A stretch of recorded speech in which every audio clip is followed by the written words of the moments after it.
connaissons tous des maréchaux napoléoniens, soit parce que nous sommes fans d'histoire, soit pour les nombreuses avenues qui portent leur nom. Celui dont je vais vous parler est spécial à plus d'un titre.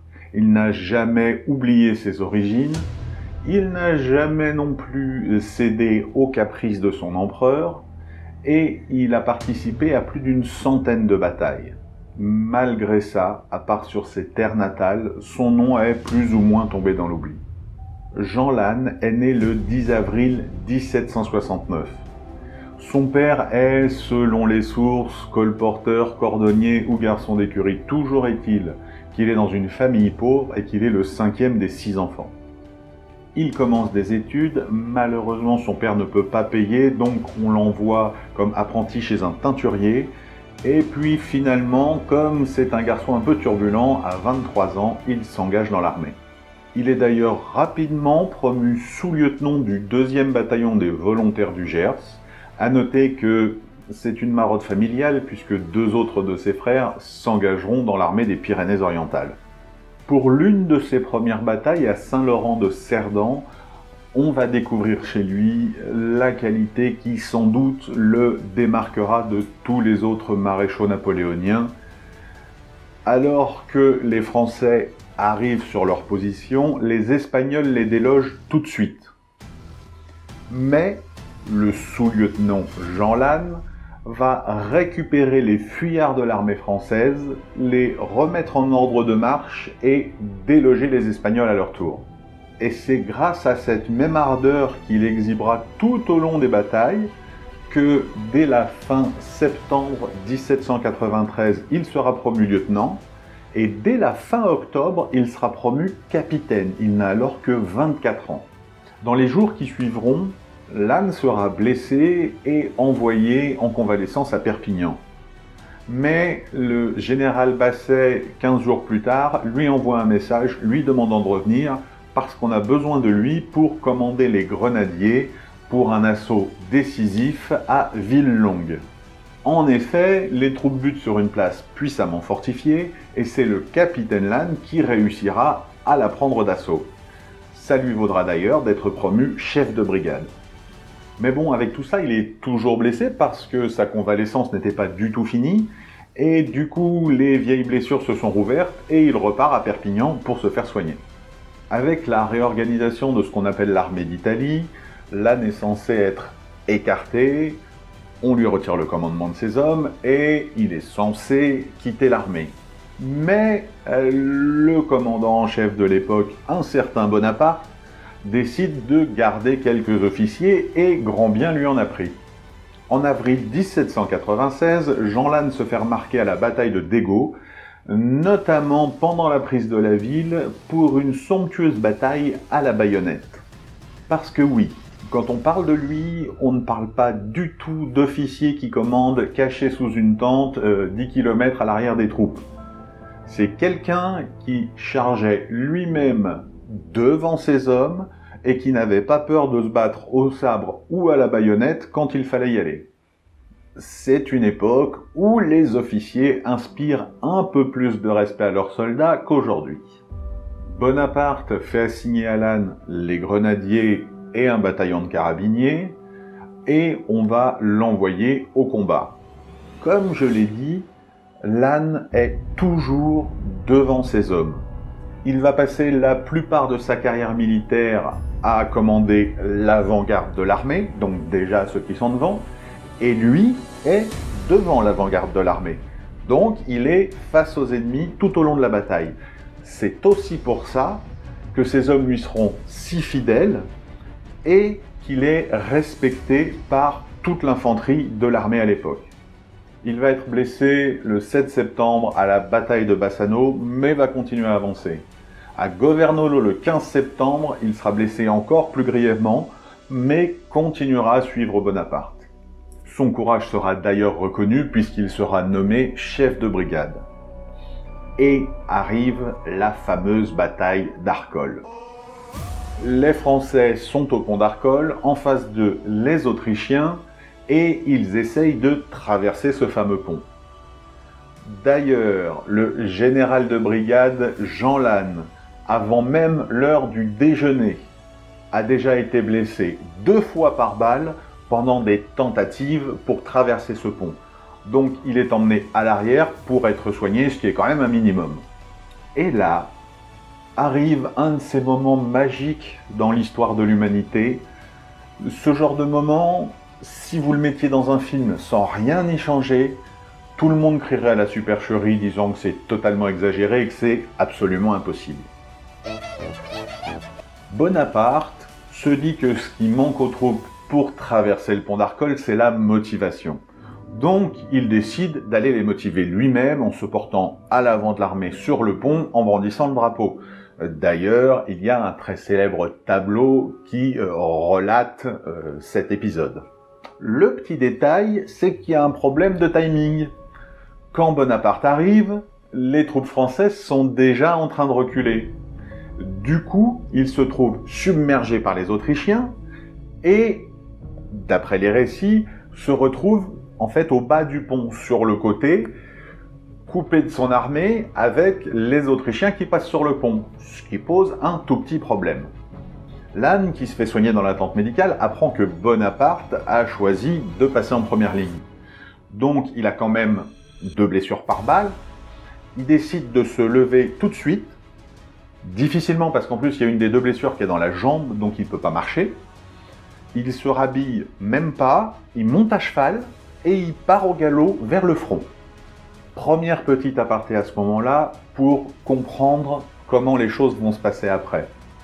Quand on a donné les grenadiers à Jean Lannes, c'était quand même pas une unité de prestige, hein, c'était pas vraiment le top comme affectation. Mais depuis qu'il les a entraînés, ils sont connus aujourd'hui comme la colonne infernale. C'est-à-dire que ce sont des gens qui le suivent partout. Comme en plus, on ne peut pas vraiment dire qu'ils soient peureux, ils sont obligés d'aller au combat tout le temps parce que lui ne s'arrête jamais. Et donc ce sont des gens qui ont l'habitude de suivre le courage de leur chef, voire sa témérité parfois. Donc, le voilà arrivé en pleine débâcle française.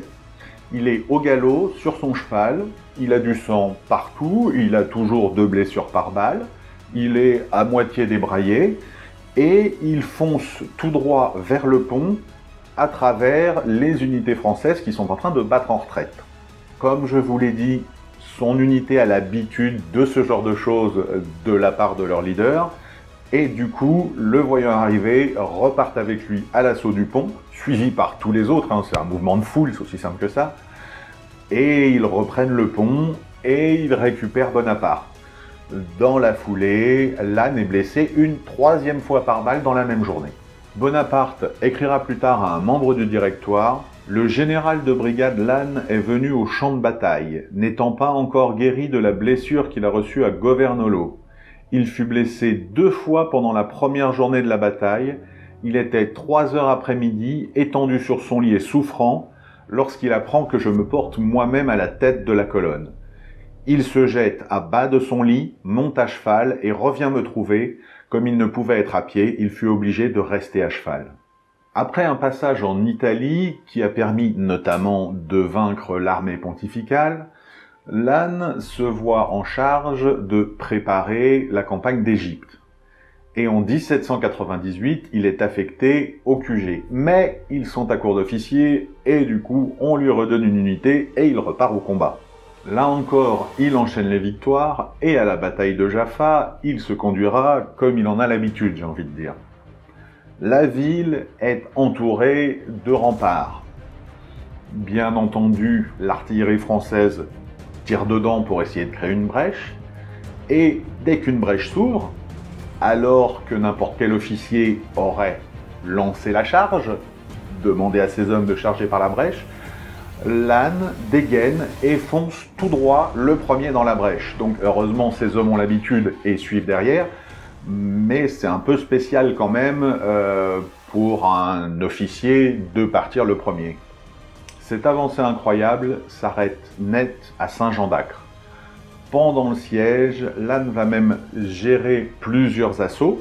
Comme d'habitude, il va monter devant. Et il sera d'ailleurs blessé par balle au cou, sauvé de justesse par un officier des grenadiers. Après ce siège qui malheureusement est raté, il sera quand même promu général de division. Puis arrive la seconde bataille d'Aboukir. Comme d'habitude, il sera courageux et combatif et il fera bien son boulot. Et comme d'habitude, il finira blessé et hospitalisé. Nouvelle petite aparté, vous entendez qu'à chaque fois il est blessé. Bon, c'est ce qui arrive quand on est devant ces hommes, hein, on se fait blesser. Faut savoir que Lannes a été blessé, alors, de façon certaine, parce qu'il y a des blessures qu'on retrouve chez certains et pas d'autres. Donc de façon certaine, il a été blessé 9 fois par balle, plus du double à l'arme blanche, et je ne vous dis même pas encore comment il a été tué. Donc, rien qu'avoir survécu à 9 blessures par balle, ça force le respect, je trouve. Nous arrivons maintenant au coup d'État du 18 Brumaire. À ce moment-là, Bonaparte va demander à 4 hommes de confiance de rallier à lui les officiers des différents corps d'armée. Et devinez qui a une bonne réputation auprès de l'infanterie et qui on envoie pour rallier l'infanterie à la cause de Bonaparte? Jean Lannes. Contrairement à ce qu'on peut penser, Jean Lannes n'est pas du tout un fan de la guerre. Pendant une longue partie de sa vie, il regrettera tous les gens qu'il a perdus, tous les amis qu'il a perdus sur le champ de bataille et tous ses hommes. Et du coup, à ce moment-là, il va essayer de profiter, j'ai envie de dire, d'un pseudo-repos mérité. Il sera nommé commandant de 2 divisions, ce qui lui permettra de revenir sur ses terres natales puisqu'elles sont à Toulouse et à Perpignan. Il peut aussi mettre un peu d'ordre dans sa vie, parce qu'au niveau vie privée, il était marié à une femme, mais il a appris à son dernier séjour à l'hôpital qu'elle a eu un enfant d'un autre homme, ce qui quand même est un peu désagréable, donc il va divorcer. Et puis, il va faire le tour des prisons locales, parce qu'à cette époque, tous ceux qui n'étaient pas vraiment d'accord avec le coup d'État ont été clairement tous enfermés. Lui va en faire libérer une bonne partie en expliquant que la République à ce moment-là a plus besoin de clémence et de bienveillance que de fermeté. Mais à cette époque, les périodes de calme ne sont pas très longues. Du coup, il est rappelé en 1800. On le nomme lieutenant général et on lui donne le commandement de l'avant-garde de l'armée. Il n'a que 31 ans. C'est donc la seconde campagne d'Italie, l'avant-garde passe les Alpes, prend Aoste et, dans la foulée, repousse 2 offensives autrichiennes et russes combinées. Lannes décide d'établir son camp dans la vallée d'Aoste. Ce faisant, il repousse une autre offensive russe.